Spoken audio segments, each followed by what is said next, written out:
Hello and welcome to Business Poker, bringing the skills of poker into your business. What I would like to talk about today is the oil industry. I've been watching the oil industry. As we all do, we see our petrol prices go up and down, particularly here in the UK. And we're all very pleased that the petrol price is falling towards £1 instead of being £1.30 or £1.40 we've been paying recently. But I also look at the oil industry as a poker game. What if it was a poker game? Who are the players around the table? Who's got the power? And what might happen next? Well, I have this report here, and I was just reading it before I came down. So we've got three main players at the table. We've got the US, Russia, and Saudis. Then we've got lots of smaller players like Iraq, Kuwait, Iran, Venezuela, Nigeria. And I suppose we could add the UK to that, but we really are a small player in global terms. So if we assume that each chip that we have is 1 barrel of oil per day, who are the biggest stacks on the table? Well, at the moment, the US are producing about 12 million barrels a day. Russia producing about 10 million barrels a day. And Saudi Arabia are just under that ping, producing about 9.6.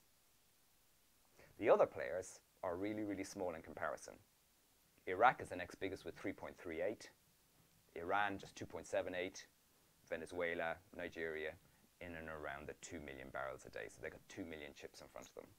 So the top three players have got more than twice the chips that all the other players at the table have.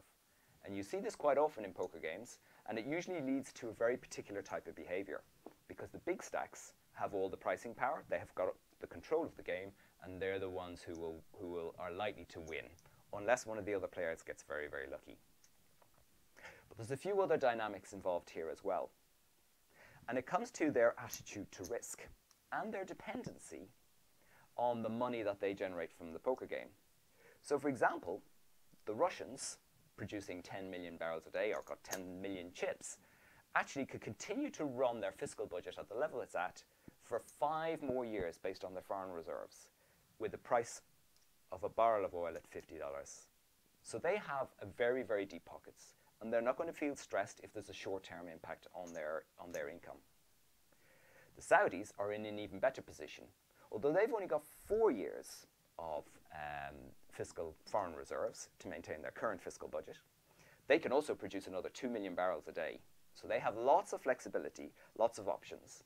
And the Saudis have been doing this for a very, very long time. They've been playing this game for a long time, and they really, really, really want to control the market and, if necessary, damage or eliminate some of their competition. Where's the competition coming from? Well, they're particularly annoyed with the Iranians, but they also don't like the US either with their shale oil. So the very high cost of production, this gives the opportunity for the Saudis to keep the price low. They can bully the US, despite the fact that the US has a lot of chips at the table. You can still expect that the Saudis can bully them quite a lot. And in fact, the Saudis can also bully all the smaller players as well. And if you look at how deep the pockets are for countries like Venezuela, Nigeria, Iran, Iraq, they have a year or sometimes even less in terms of money in reserve. So they really need to generate income from their oil or from their poker game. So what can we expect to happen? Well, I think we can expect the Saudis to really, really bully everybody. And I would be very worried if I was a short stack on this table.